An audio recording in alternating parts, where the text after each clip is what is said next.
me, the father of the University of Virginia, author of the Statute of Virginia for Religious Freedom, and the author of the Declaration of American Independence, Mr. Thomas Jefferson.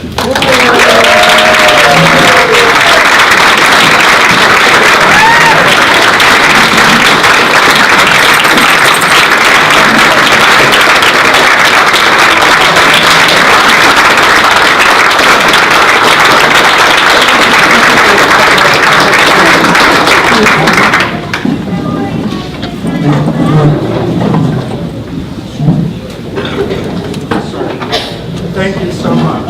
I am indeed honored and privileged to be here this afternoon. What? Mr. Grossenbaugh's invitation indicated that the appropriate attire for today. Mr. Grossenbaugh's invitation indicated that the appropriate attire for today would be picnic casual. Am I even close? I should also like to apologize. As you saw in the... It's called a video, sir. A video. In the video. I can't quite figure that out, but I did not have at the time of the founding, nor do I have now, a gift for oratory. So if I stutter and stumble a little bit, please forgive me. My original intention today was to work through the Declaration in some detail and give to you the principles and ideas behind it. In my meeting this morning with the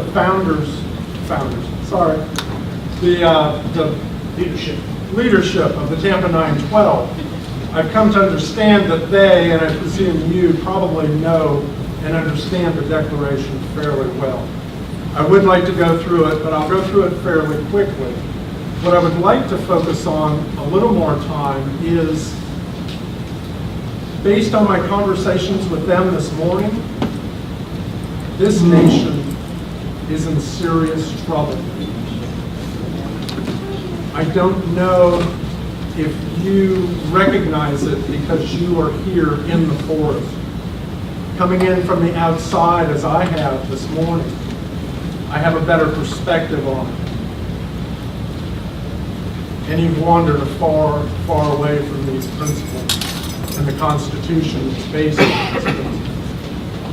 So I would like to work through the Declaration fairly quickly. In Congress, July 4, 1776, you do understand that we are all here on the wrong day, that we voted for independence from Great Britain on July 2nd. And Mr. Curtis was nice enough to print this out for me.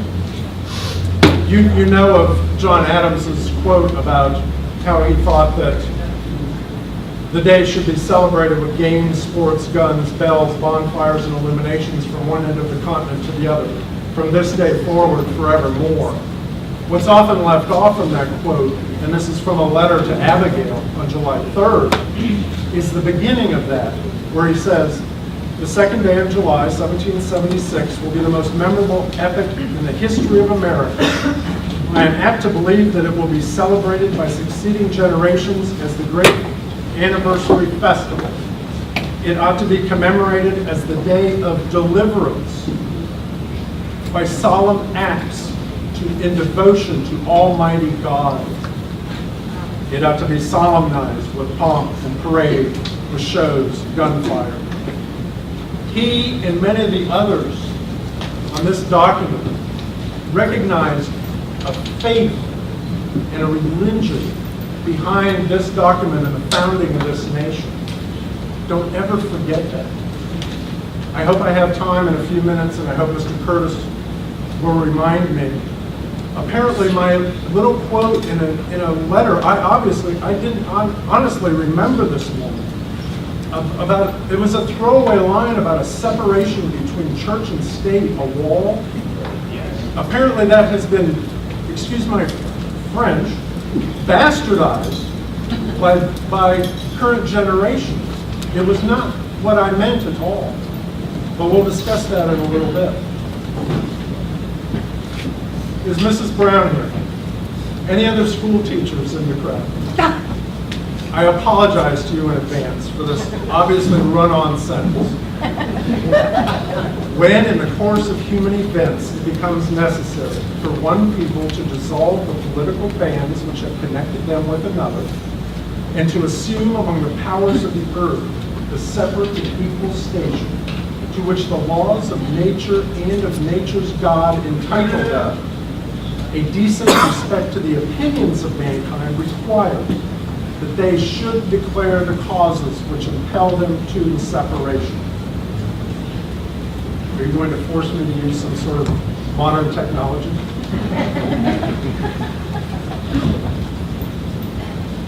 What do I do with it? It's, Mr. Jefferson, sir, it's a megaphone. Is that right? It's a megaphone. Just think of it as a megaphone. Just speaking. Oh. All right. So I don't have to yell. That run-on sentence is the preamble to the Declaration. Basically, it says very quickly that if you want to separate from another group of people, you have a right to do it. But if you're going to do it, you have to explain why you're going to separate.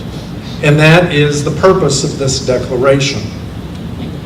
If you remember nothing else from this afternoon, it is the next section of the Declaration. We hold these truths to be self-evident.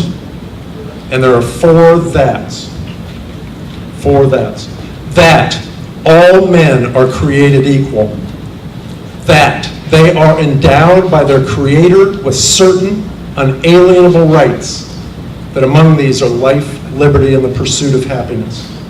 That to secure these rights, governments are instituted among men, deriving their just powers from the consent of the governed.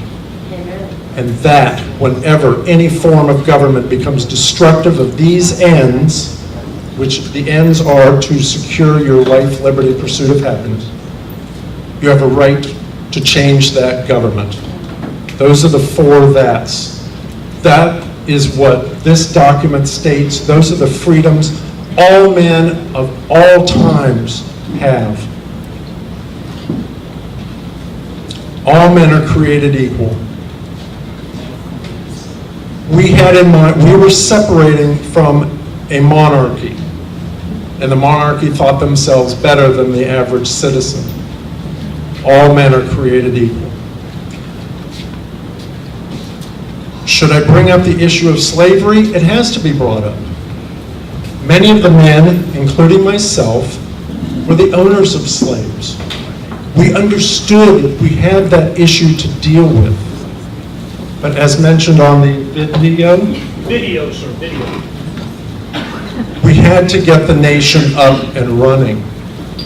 And I understand from my conversation with leadership this morning that an ugly civil war was waged years later. And I hope that settled the issue. And I apologize on behalf of the other 55 signers that we weren't able to deal with that issue at the time. I actually, and I think Mr. Franklin on the video mentioned, and I think Mr. Adams read part of one of the complaints that I did file against the king. He, being the king, he has waged cruel war against human nature itself, violating its most sacred rights of life and liberty in the persons of a distant people who never offended him, captivating and carrying them into slavery in another hemisphere, or to incur miserable death in their transportation thither. This piratical warfare, the opprobrium of infidel powers, is the warfare of the Christian King of Great Britain. He has prostituted his negative for suppressing every legislative attempt to prohibit or restrain an execrable commerce, determined to keep open a market where men should be bought and sold, and that this assemblage of horrors might want no fact of distinguished dye.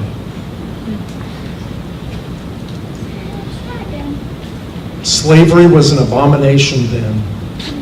Many of these men recognized it as such. Members from South Carolina and others in the South did not, and we needed their votes to get this document signed and to get the 13 colonies united so that we could get a nation up and running. And I apologize that we were not able to deal with the slavery issue at the time. One of the complaints, in that complaint, it mentions the king would not allow us to do it. We in Virginia tried to put a tax on slavery, not as a revenue enhancement, but to try basically to raise the price of a slave so that we could try and abolish the slave trade. But the king said, no, you're not allowed to do that. So those are the four that's. All men are created equal. They're endowed by their creator. Your rights come from God, not from government. Hear, hear.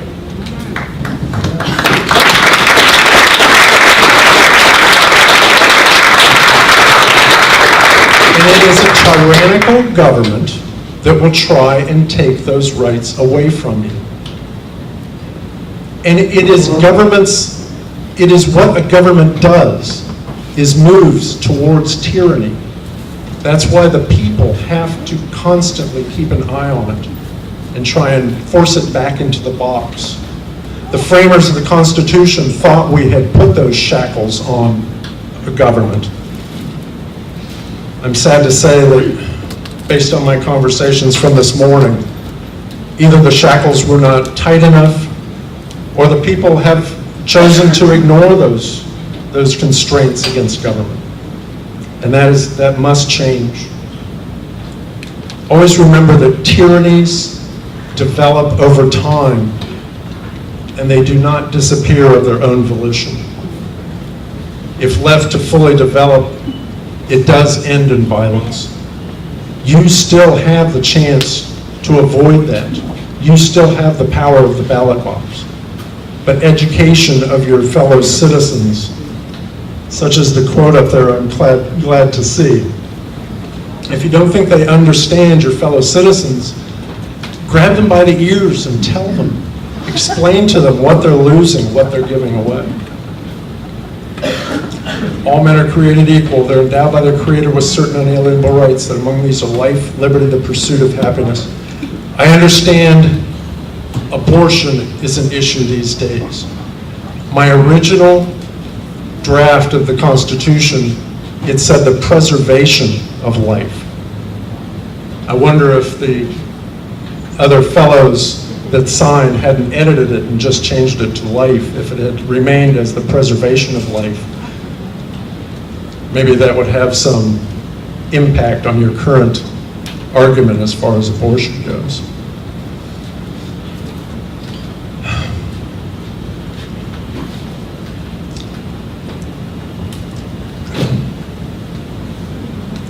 All men are created equal. They're endowed by their Creator with certain unalienable rights. Among these are life, liberty, the pursuit of happiness. The pursuit of happiness was a shorthand for so many other things. That's your right to practice your religion of your choice, to own property, to trade property. All those other things that are included basically in the Bill of Rights. All those things are what we meant when we said pursuit of happiness. That to secure these rights, governments are instituted among men, deriving their just powers from the consent of the governed. Consent of the governed is the important part there. And that whenever any form of government becomes destructive of these ends, it is the right of the people to alter or to abolish it, and to institute new government, laying its foundations on such principles and organizing its powers in such a form as to them shall seem most likely to affect their safety and happiness. Prudence indeed will dictate that governments long established should not be changed for light and transient causes. You can't change your government just because you don't like one particular thing. It's got to be over a long period of time, and it's got to be for serious issues. In our time, it took 12 years. I understand from your Mr. Gress that the turning point for you all was about 100 years ago. And that might be where you can look back and see when this tyranny began. Prudence indeed will dictate that governments long established should not be changed for light and transient causes, and accordingly, all experience hath shown that mankind are more disposed to suffer while evils are sufferable than to right themselves by abolishing the forms to which they are accustomed. I was told that has something to do with a frog and water. I didn't quite understand the analogy. In my experience, once the water gets hot enough, the frog jumps out. And I suspect that might be an accurate analogy as a tyranny builds too. Once it gets bad enough people will realize it. And I hope that it's not too late to change it. You all in this room today, I think, obviously understand that issue much earlier than your brethren out on the streets there.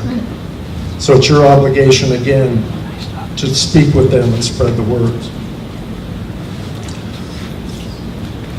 I have to refer to my notes.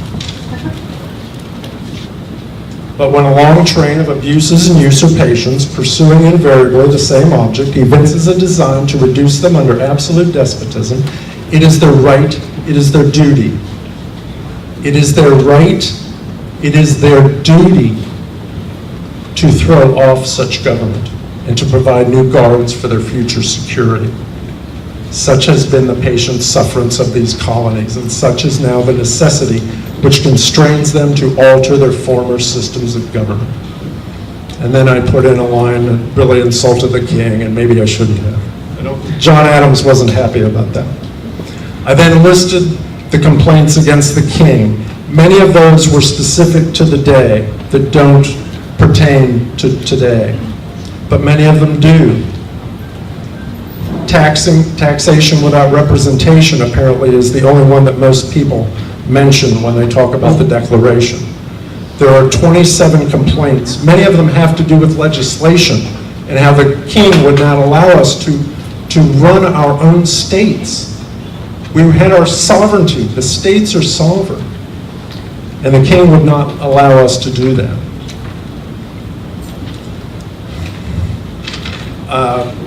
Maybe in a minute we'll go back to some of the complaints.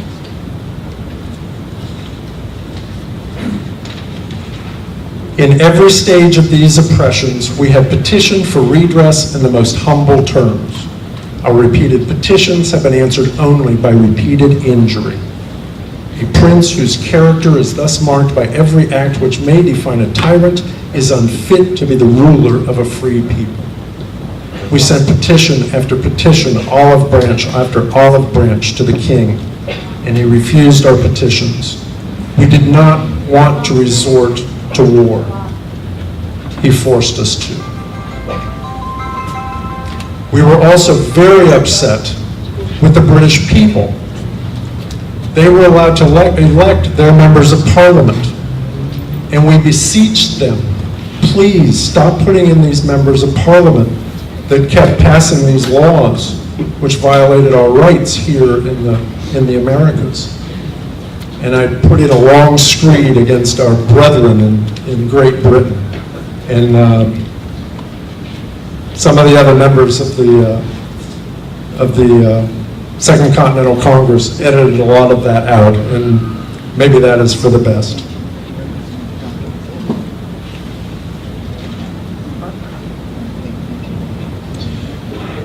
We, therefore, the representatives of the United States of America, in General Congress assembled, appealing to the Supreme Judge of the world for the rectitude of our intentions, do in the name and by authority of the good people of these colonies, solemnly publish and declare that these united colonies are and of right ought to be free and independent states.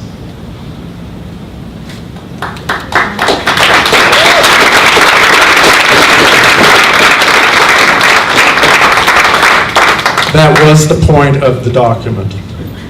We gave our reasons, we explained the rights of people in all time and all places.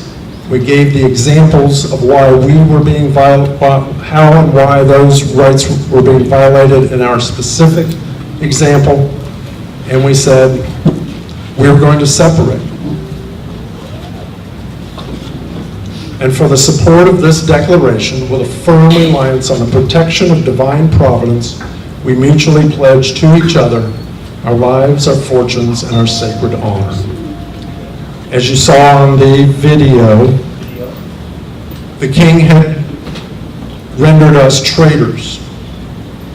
The penalty was beyond hanging.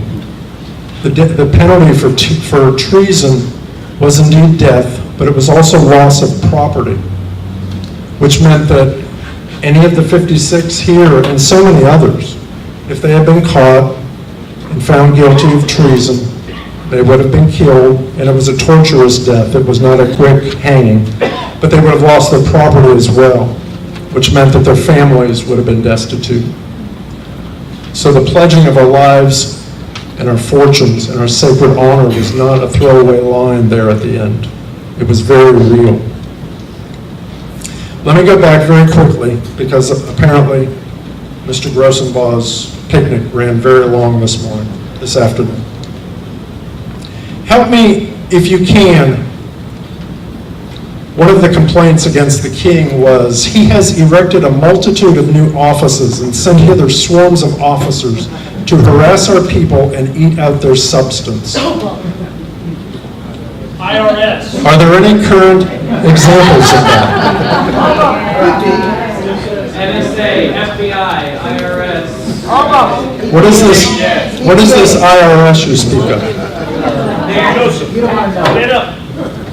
It's an agency designed to take as much money from the people as they possibly can for use by Under the government. under what pretense? Why are they taking that money? There was an amendment, there was sadly an amendment to make the Constitution allow the federal government to directly levy taxes against the people and use them without the redistribution of the cities. And what is this taxation based on? Income. Most of it, but there's a whole lot of other income. An amendment to the United States Constitution was passed allowing the federal government to tax the income of its citizens? Not directly, but the wording was general enough to allow Yes. the argument to go through. Yes, yes. That is shocking. That is shocking. Anything else besides an IRS? Somebody mentioned DHS. What is that all about? Someone want to take that? What does it stand for, these letters? Department of Homeland Security. Department of Homeland Security. Mr. Jefferson, Have you not read the quotes that myself and others of the founders spoke about the trade-off between your liberty and your security? Department of Homeland Security. And what does it do? spends a lot of that tax money that they shouldn't take from us. Mr. Jefferson, we've let you and your brethren down in that we've traded. Many in America have opted to trade their security for freedom. And as you so well point out, we've got less of both. It is a trade. You can't have security without giving up some of your liberty. And there may be instances where that is proper, but please keep track of that. Please keep No, track they're of doing that for that. us. He has kept among us, in times of peace, standing armies without the consent of our legislatures. Might that be the DHS as well? In its current incarnation, it is the DHS. That is terrifying. So you see, some of these complaints against a monarch 200 and some odd years ago are still applicable today. He has refused his assent to laws, the most wholesome and necessary for the public good. Are there instances of that currently? Mr. Jefferson, I'm sorry to report that only just of late has the properly introduced and properly voted on legislation in one of the sovereign states been struck down by the federal government. And it matters not what the subject is, just that the people voted for it. Struck down by whom in the government? Was it a decision of a judiciary branch? In fact, it was. It was the Supreme Court. Judicial tyranny does exist. It is a branch of the federal government. Your tyranny does not have to emanate exclusively from the executive branch. Please keep that in mind. Apparently you've had an example of that in recent days. Only too recent. And this is, you must keep in mind that our view at this time, and it should be your view now, is that you live in a sovereign state. You have delegated certain rights and certain privileges to a federal government, and they are outlined, and that government should not step over those lines. You should be a sovereign state. Unfortunately, Mr. Jefferson, you missed another amendment that I must enlighten you on. And it's that there was an amendment passed to the Constitution that took away the state's representation in the federal government. And the senators in the second house of Congress are no longer, they're elected by the people and ran by the party system now instead of being elected by the states. So a lot of the... So the House of Representatives it's still just a... is the representative of the people of the state. Now is the Senate... So the senators do not represent the states? They don't represent the state. They are voted on just like the House of Representatives. And this is an amendment Amendment to to the Constitution. the Constitution. And when was that passed?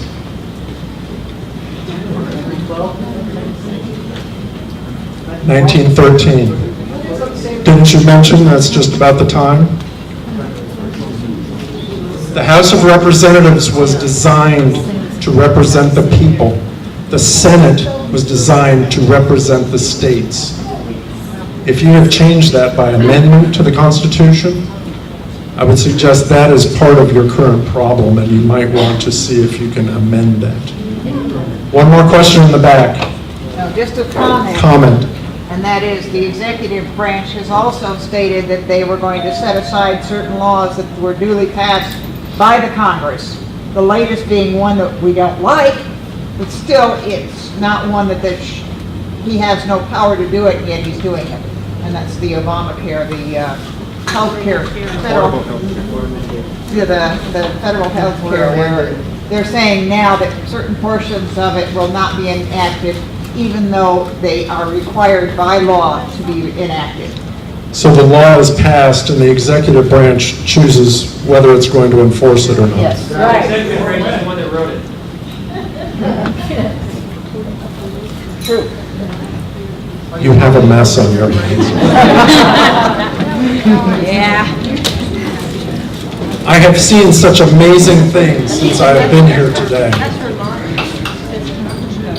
I have seen horseless carriages. I see them through the glass outside. These horseless carriages by the thousands moving up and down your paved streets. Automobiles. Automobiles. Apparently the bloody pox, which you saw the ravages of on the video, apparently that has been removed from the face of the earth. Some of it. I have seen your outhouses have apparently been brought in-house. You have these boxes that apparently you put your dirty clothes in. You come back a short time later, they're clean. You take them out of that box and you put them in a second box, and you come back a short time later and they're dry. I see tall buildings just down the street that rise to the clouds.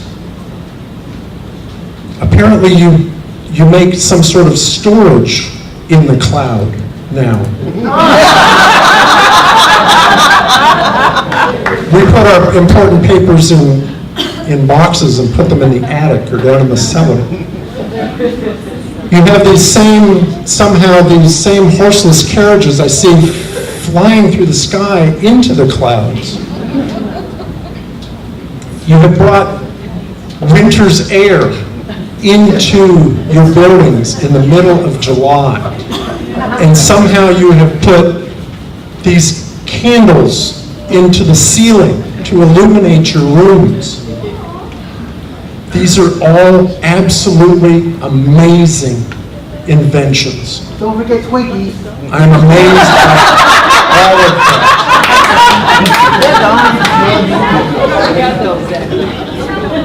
I'm amazed by all of that. Am I surprised that all of those things came from this nation? Not at all. And someone made a comment this morning and said that all these inventions give us freedom. That may be true, but understand it was your freedom that allowed you to invent those things. There is a reason why all of these amazing developments over the past 230 years happened here and not elsewhere. And if you lose your freedoms, those things will disappear as well.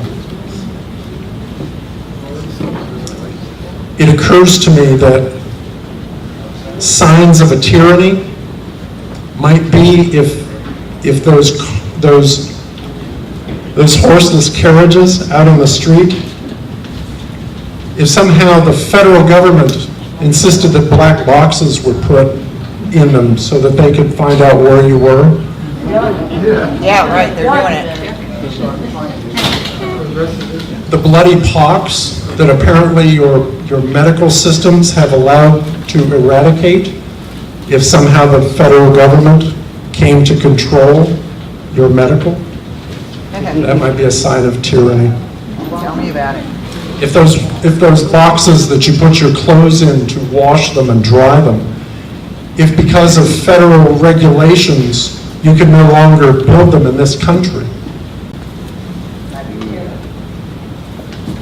if those tall buildings, if you couldn't decide except through government regulation where and when and how you were going to build them, that might be a sign of tyranny. If those amazing horseless carriages that move through the air, I can only imagine it must be an enormous company that builds those.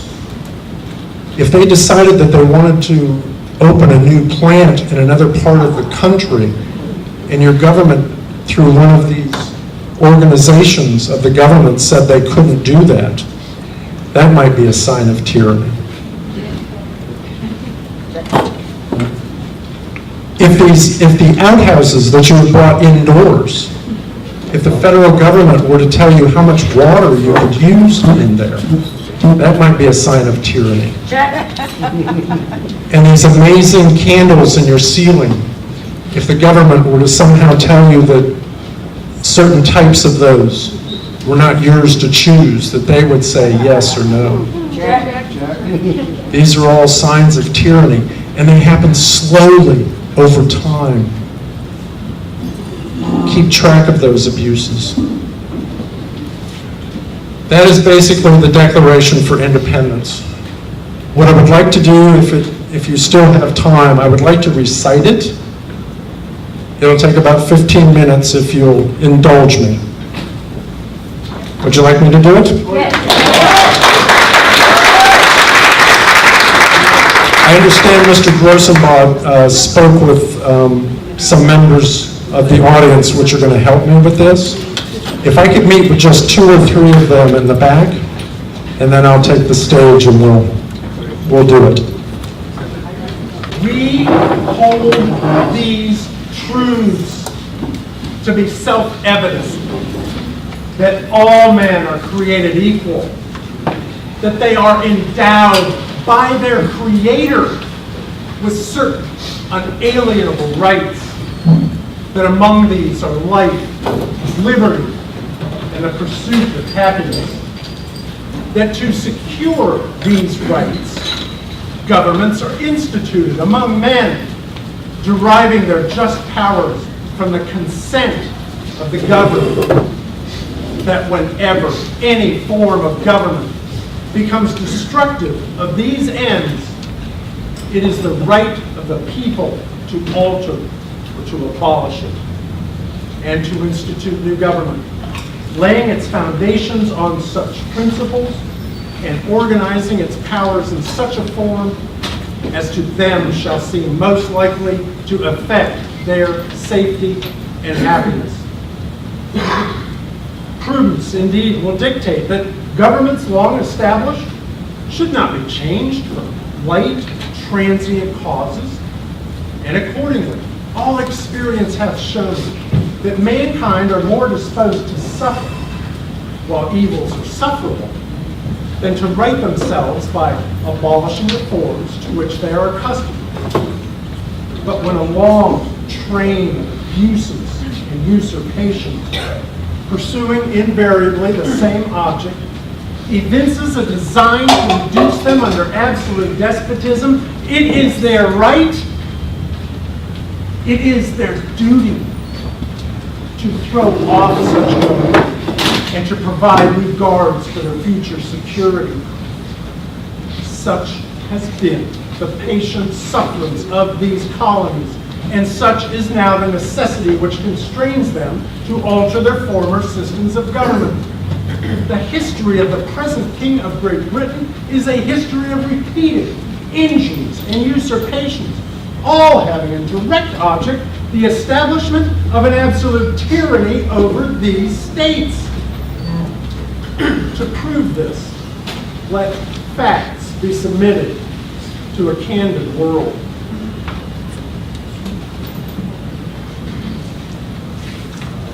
He has refused his assent to laws, the most wholesome and necessary for the public good. He has forbidden his governors to pass laws of immediate and pressing matters, unless suspended in their Operation. and unless suspended into operation till his assent should be obtained. And when so suspended, he utterly neglects to attend to them. He has refused to pass other laws for the accommodation of large districts of people, unless these people would relinquish their right of representation in the legislature, a right inestimable to them and formidable to tyrants only. We have called together legislative bodies at places unusual, uncomfortable, and distant from the dispository of the public records, for the sole purpose of fatiguing them into compliance with his measures. He has dissolved representative houses repeatedly for opposing with mainly firmness invasions on the rights of the people.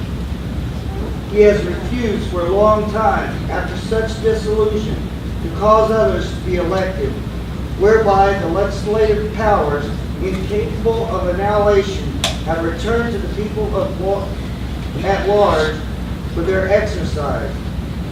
The state remains in the meantime exposed to all danger of invasion from without and to convulsions from within.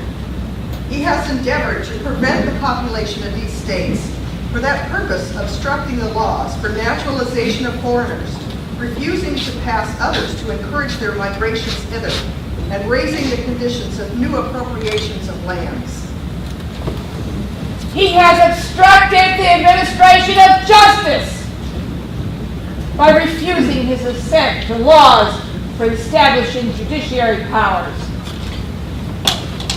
He has made judges dependent on his will alone for the tenure of their offices and the amount and payment of their salaries. He has erected a multitude of new offices and sent hither swarms of officers to harass our people and eat out their substance. He has kept among us in times of peace standing armies without the consent of our legislatures. He has especially to render the military independent of and superior to the civil powers.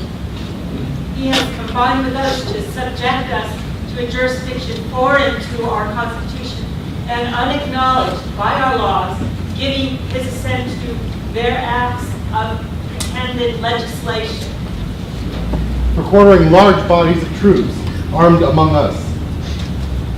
For protecting them by a mock trial from punishment for any murders, which they should commit on the inhabitants of these states. For cutting off our trade with all parts of the world. For imposing taxes on us without our consent. For depriving us in many cases of the benefits of trial by jury. For transporting us beyond seas to be tried for repeated offenses. For abolishing the free system of English laws in a neighboring province, establishing therein an arbitrary government, and enlarging its boundaries so as to render it at once an example and fit instrument for introducing the same absolute rule into these colonies. For taking away our charters, abolishing our most valuable laws, and altering fundamentally the forms of our governments. For suspending our own legislatures and declaring themselves invested with power to legislate for us in all cases whatsoever. He has advocated government here by declaring us out of his protection and waging war against us. He has plundered our seas, ravaged our coast, burned our towns, and destroyed the lives of our people. He is at this time transporting large armies of mercenaries to complete the works of death, desolation, and tyranny, already begun with circumstances of cruelty and perfidy scarcely paralleled in the most barbarous ages and totally unworthy of the head of a civilized nation. He has constrained our fellow citizens taken captive on the high seas to bear arms against their country, to become the executioners of their friends and brethren, or to fall themselves by their hands. He has excited domestic insurrections amongst us and endeavored to bring on the inhabitants of our own frontiers, the merciless Indian savages, whose known rule of warfare is an undistinguished destruction of all ages, of all sexes, and all conditions. In every stage of these oppressions, we have petitioned for redress in the most humble terms. Our repeated petitions have been answered only by repeated injury. A prince whose character is thus marked by every act which may define a tyrant is unfit to be the ruler of a free people. Amen. Here! Nor have we been wanting in attentions to our British brethren. We have warned them from time to time of attempts by their legislature to extend an unwarrantable jurisdiction over us. We've reminded them of the circumstances of our immigration and settlement here. We have appealed to the native justice and magnanimity, and we have conjured them by the ties of our common kindred to disavow these usurpations, which would inevitably interrupt our connections and correspondence. They, too, have been deaf to the voice of justice and of consanguinity. We must, therefore, acquiesce in the necessity which denounces our separation and hold them as we hold the rest of mankind, enemies in war, in peace, friends. We, therefore, the representatives of the United States of America, in General Congress assembled, appealing to the supreme judge of the world for the rectitude of our intentions, do in the name and by authority of the good people of these colonies solemnly publish and declare that these united colonies are and of right ought to be free and independent states, that they are absolved from all allegiance to the British Crown, and that all political connection between them and the state of Great Britain is and ought to be totally dissolved.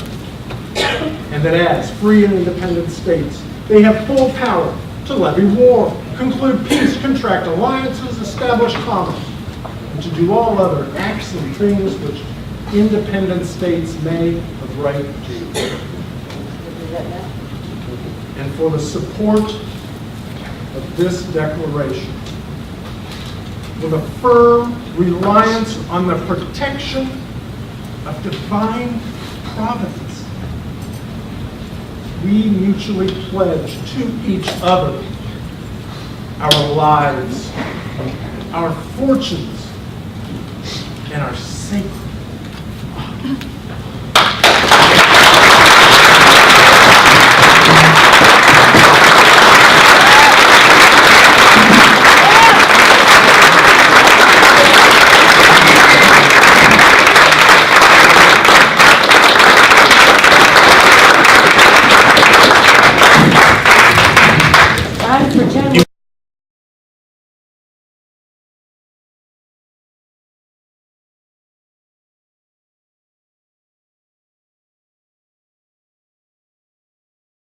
This is Sully, 912 News, and we got on the phone Mr. Thomas Jefferson, the third President of the United States.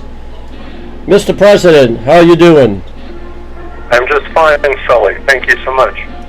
Well, I want to thank you. It was a very inspirational day yesterday at the Tampa 912 over in Tampa, Florida. You gave a very rousing talk to the visitors there at the Independence Picnic. I enjoyed it immensely. It was my honor and my pleasure. It's my sincere hope that my comments might, in some small way, have enlightened and motivated those who were in attendance. The fight to preserve this republic, which those of us who bequeathed it to you at the time of the founding, is very important. And it was quite obvious in my discussions with the leadership of the 912 that they and the members of the 912, the Tampa 912 in specific, but I'm presuming all of the 912 projects, that you all have a firm understanding of the Declaration and the principles of liberty. And it is, I can't stress how important it is for you to continue the fight to try and preserve this republic. Well, I never was able to ask you a question yesterday because I was tending to the video. But my question to you before you go is, the founders must have been turning over in their grave over the decades, seeing what they were seeing us going through. Is there any hope for us? There is absolutely, Sully. As I mentioned yesterday, once a tyranny is fully developed, it will not give up its power of its own volition. And tyrannies which fully develop always end in violence. It appears to me, and I was only here for a short time, but you still have the chance to save this republic. You still have the power of the ballot box. But time is of the essence. You have clearly traveled down a long road and have traveled a long way away from the principles, the founding principles of the Declaration and the Constitution. But it is not too late for you. But the hour does grow late, and as the tyranny continues to develop slowly over time, it will be more and more difficult to find your way back. And it will be difficult and perilous. But you must continue the fight, because if liberty disappears on this continent, it will be a millennium until liberty is seen again on this earth. That is my firm opinion. Well, Mr. Jefferson, I wish you speed and Godspeed and well, and all the founders and signers. And I know the time has come that you have to go back. So we will wish you Godspeed, and we'll see you in the near future. Thank you so much, Sully. Remember, your liberty is a gift from the Creator himself. So continue in your fight to preserve it. Take good care. Thank you, Mr. President. That was Thomas Jefferson. He has gone back, and we are on our own, and we need to do exactly what he has said. We need to keep on fighting at the ballot box. This is Sully 912 News. I'll see you later.